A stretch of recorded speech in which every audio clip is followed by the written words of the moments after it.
Jawaar ilma sabaa goota gaafa xiiqii goota goonni dhalee abbaa qeerroof qarree leenca qabsoo kalee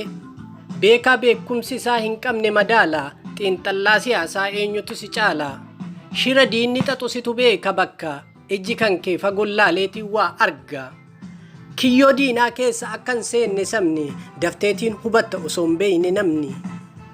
daawwitii ummataa nuuf taate agartuu rabbiin si haa teksu sin argine hamtuun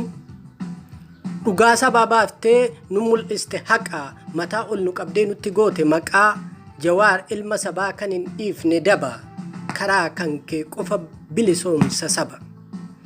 osoo gadheen baaccu dhugaatillee farsoo lubbuutti wareegne asiin geenne qabsoo lubbuu deebii hin qabne way mukkure obbo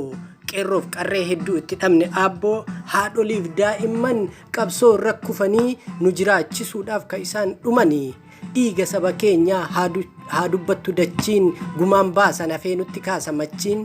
amaanaa goototaa qabsoodhaaf kufanii galmaan gahuu qabna waan isaan dhumaniif erga qabsoo Oromoo daandii irraa maqee erga dhugaan Oromoo ganda biraa dhaqee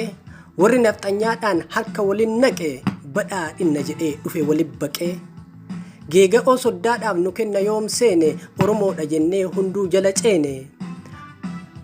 harkumaan tuttuqaa nutti kaaftu madaa ijjillee yoo bade bakki ijaa waa badaa dhiiga sabaa jiksaa qumaaran taphattu akkuma kaleessaa qabsoon nu haa faltu harqoota garbummaa dhahaa kaasaa gufuu qaawwa diinni seenuu namuu akka cufu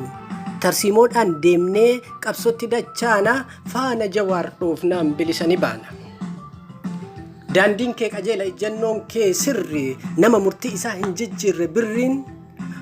murannoon kee gaarii kaayyoon kan kee ifa rabbiin siif haa guutu yaada kan kee cufa gufatteellee kuftee kaateetiin tiratta akka namaa yoomin ciifteetii wayatta kasiin tolee malee kasiin tolleen toltu shira diinaa cabsaa deemta biran tartu ati nuuf badhaasa uumama addaati bakkalcha bariisaa ifaa nama hundaati jedheetiin si faarsa faaruun si xiqqaatti wareegati baaftee nuuf kafalte gatii osoo baara keessaa cirrachi guurramee fuula dachiif samii irra barreeffame dubbatameen dhumu wantati nuuf oolte lubbuu tiyya saba kanaaf baasa jette kanaaf akka namaa bu'aan sin jijjiiru haqa sabaa dabsee afaan kee micciiru silaa akka diinaa sanyiin keenyaa baddee hanguma xiqqoodhaaf atuu nu dhaqqabde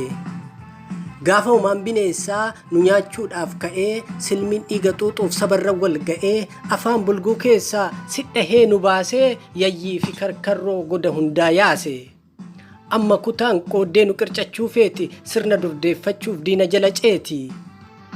hanga bulguu yaa'e boollatti dacha'u hanga gaafiin sabaa deebi'ee fulla'u hanga faajjiin keenya ifatti dhaabbatu hanga biyyaa biyyoon nagaa argatu ija takkaan rafi atuu duruu raftu si malee Oromoon nama biraan qabdu jabaadhu itti fuufi hin muratin abdii Oromiyaan teenya bilisoomuu qabdi Jawaar ilma sabaa baganuuf dhalatte Oromiyaan teenya siin nagaa argatte kan barreessee dhiyeesse ana Kadir Said Shibirreedha galatooma